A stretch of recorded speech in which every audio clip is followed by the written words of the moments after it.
E neste ano, a contratação do Sérgio Lacerda, um profissional altamente qualificado, porque até então nós tínhamos tido sempre uma preocupação de montar o time, depois buscar um técnico para comandar a equipe, e neste ano a direção da LAF optou em contratar um profissional gabaritado, que estivesse, digamos assim, um pouco acima do nível do que até então haviam trabalhado, e a estratégia ela se revelou acertada. Por quê?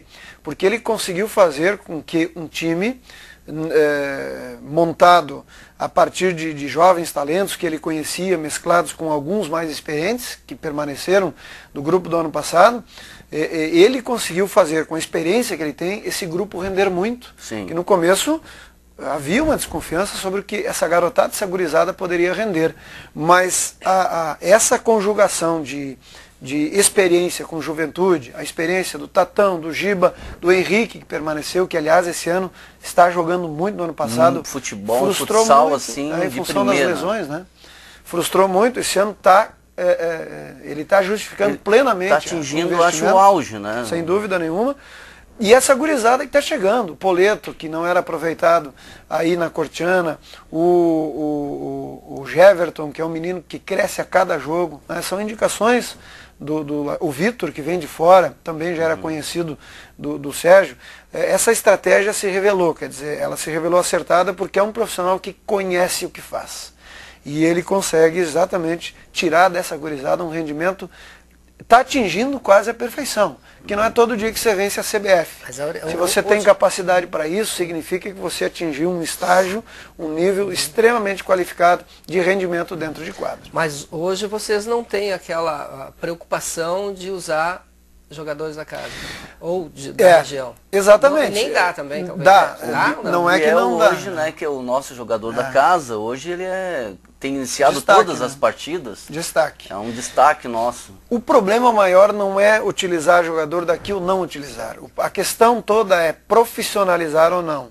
Até ao final de 2008, era um regime semiprofissional, com treinos à noite, enfim, jogadores que se revezavam no futebol de campo, amador, com o futsal. A partir de 2009, a determinação de que fosse um regime profissional. Mas ainda tinha aqueles jogadores, é o caso do Biel, que jogavam e treinavam até em 2 turnos, mas no final de semana ia ganhar um troquinho jogando futebol de campo no amador.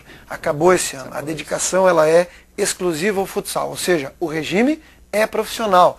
Se tiver jogador daqui qualificado e que possa entrar nesse sistema, nesse regime, tem que ser aproveitado. É o caso do Biel. Ele foi chamado para essa responsabilidade, está dando uma excelente resposta e junto com os remanescentes do ano passado, destaque do time da LAF, não tenho dúvida. E os torcedores já estão se acostumando a alegrias com relação à LAF e também o lajadense, que hoje também voltou a dar alegrias para o torcedor de Lajeado e da região. Poderíamos comentar um pouco também com relação agora a esses amistosos que o lajadense está para fazer agora, o primeiro então diante da Sapucaiense, né? Agora no estádio Elísio Trevisol. De que forma assim esse grupo pode render sem a presença de Celcinho, Rudiero, Maicon? Será que nós vamos ter a mesma atuação que tivemos sem esses atletas? Olha, eu acho que o Maicon volta. A negociação está encaminhada, eu tenho a impressão que ele vai acabar se acertando e vai permanecer aqui. Então não deu certo a ida dele para o exterior? Em princípio não, e ele está em vias de se acertar. Faltam detalhes aí para serem conversados. O Rudiero me parece que permanece, né?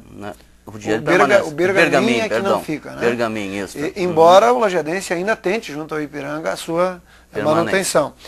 O que eu acho que o Lajadense vai enfrentar agora é esse período da LAF pós-2007, quer dizer, a conquista do título e daqui a pouco vem para uma outra competição. Justamente fazendo essa analogia em cima da LAF e agora, né, então, o Lajadense. Né? O grande desafio é preservar a qualidade que levou o Lajadense à primeira divisão, ao vice-campeonato da segundona.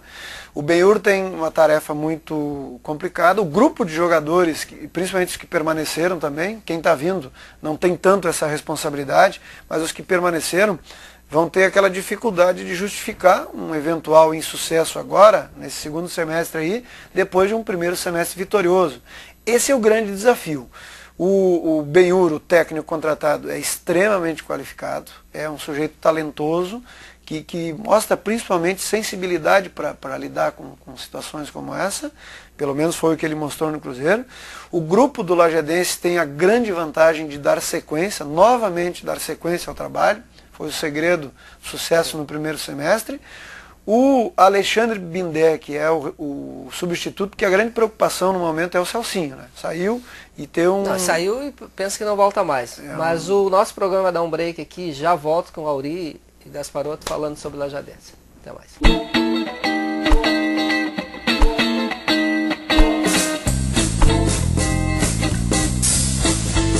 A felicidade e o futuro do seu filho está aqui. Colégio Melinho, número 1 do Enem Vale do Taquari. Matrículas abertas. Educação infantil. Ensino fundamental e médio. Totalmente apostilados. Dê um presente para o seu filho. O futuro. Colégio Melinho, em Lajeado. Ideale Clínica Estética, tratamentos corporais com depilação a laser, massagem para redução de medidas, esfoliação, drenagem linfática, hidratação corporal e ultrassom para perda de medidas. Tratamentos faciais com máscara hidratante, limpeza de pele, massagem relaxante e máscara tonificante. Venha cuidar de você. Ideale Clínica Estética, Rua Bento Gonçalves, 1284, Sala 1, Lajeado. Fone 3748-4598. Construtora CEACAPS, uma empresa no ramo da construção civil com abrangência em todo o Rio Grande do Sul. São 5 anos de tradição. Construtora CEACAPS, Rua Júlio Maia 217, Sala 14, Lajeado. Fone 3011-8525.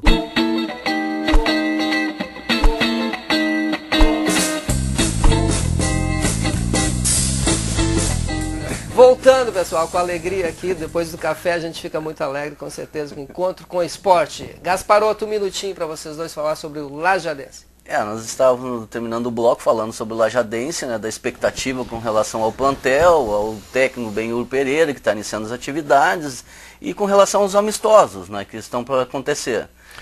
Sem dúvida nenhuma, eu falava antes, o desafio é manter a qualidade do primeiro semestre. São poucos reforços, são poucos, eu esperava até mais para esse começo de competição, mas é compreensível, porque as dificuldades elas são grandes aí para se fazer futebol. Mas eu tenho a impressão que o Lajadense, pela sequência de trabalho, vai manter um bom rendimento. Acho que o técnico tem perfeita condição de compreender o trabalho que vinha sendo feito e dar uma sequência para ele. Quase tudo permaneceu inalterado, né? E eu acredito, sinceramente, num bom rendimento nessa Copa Federação Gaúcha de Futebol.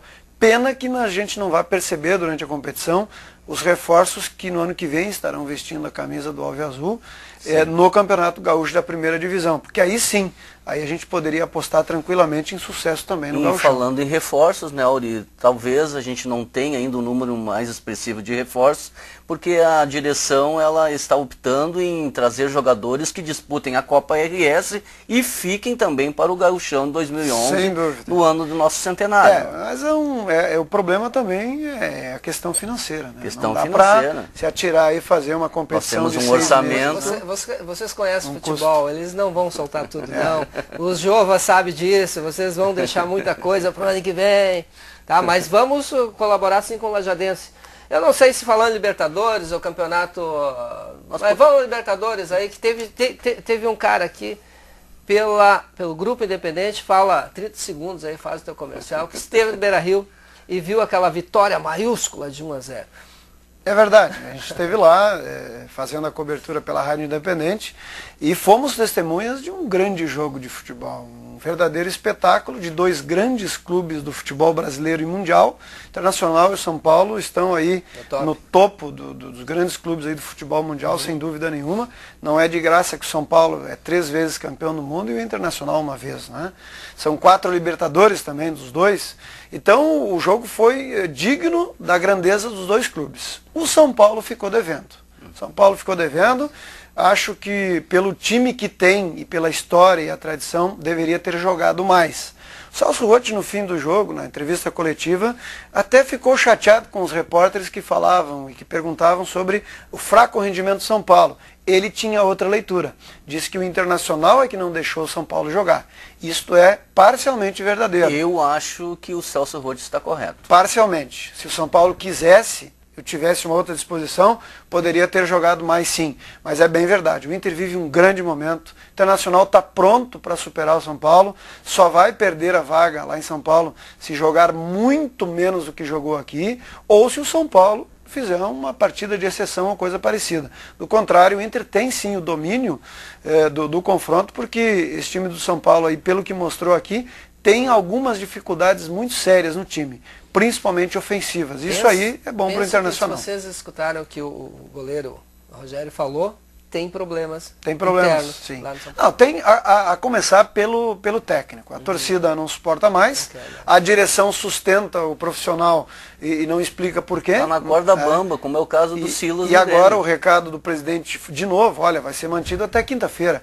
Quer dizer, você jogar sob pressão dessa maneira não é bom. E é estranho que ele tenha lá jogadores como o Jorge Wagner, por exemplo, que fique no banco, não é utilizado. Sim. Todos nós conhecemos, a torcida do Inter conhece a qualidade dele. Esse Kleber Santana, que entrou no segundo tempo, também, na minha opinião, é melhor que muitos que estão jogando ali. E mas não também é não utilizado. Fez uma grande partida. Teve pouco tempo, né? Falaram que o São Paulo se apequenou diante do Inter.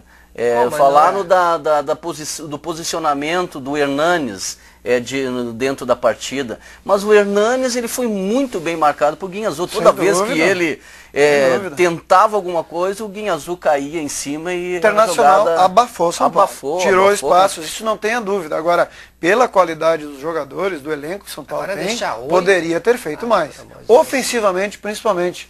Fernandão não existiu no jogo, o Dagoberto foi uma figura decorativa, o Marlos, que é destaque também, tudo isso tem a ver com a atitude e o rendimento do Internacional. Por que o Inter não renovou com o Fernandão? Alguma coisa eu sabia, o Fernandão não jogou em Goiás, não está provando, está provando isso. Mas, e sem esquecer de um detalhe importante do Internacional. O Tinga estará em campo. Exatamente. E isso já é uma diferença muito extraordinária em favor do Internacional. Para a alegria dos colorados, 3 acham que o Inter está na final e será campeão. Agora do mundo já é outra história. Né? Não, campeão eu não sei. Universidade de Chile deve ser o adversário. Eu estou me referindo a passar pelo São Paulo. Mas eu já o Inter tem a condição de passar. Se o São Paulo não vai jogar do jeito que jogou, se o Rocha está certo, que o Inter foi ele que abafou o São Paulo. Porque eu penso assim, há muito tempo atrás, o tempo que o Falcão era treinador relâmpago da seleção brasileira, eu disse, se tu colocar direito o time, ninguém faz gol. Foi isso que o São Paulo veio fazer, não levar gol. Né? E hoje ele vai ter que fazer, quinta vai ter que fazer 2. Vai ter que sair para o jogo e nós vamos estar numa situação muito mais favorável.